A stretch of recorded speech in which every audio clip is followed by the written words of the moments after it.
меня были проблемы, я зашел чересчур далеко.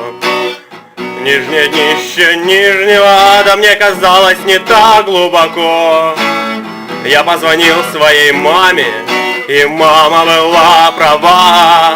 Она сказала немедля звонить человеку из Кемерово.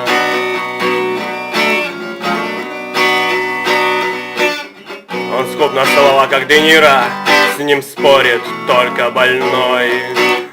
Его не проведешь на Микине, он знает ходы под землей. Если небо рухнет на землю, перестанет расти трава, он придет и молча поправит все, человек из Кемерово.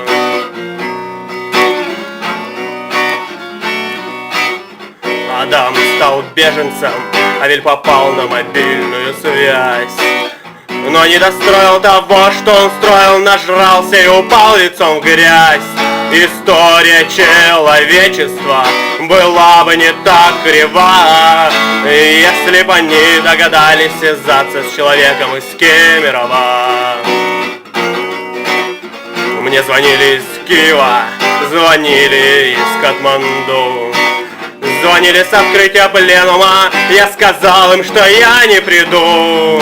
Нужно будет выпить на ночь 2 литра воды, чтоб с утра была цела голова. Ведь сегодня я собираюсь пить с человеком из Кемерово.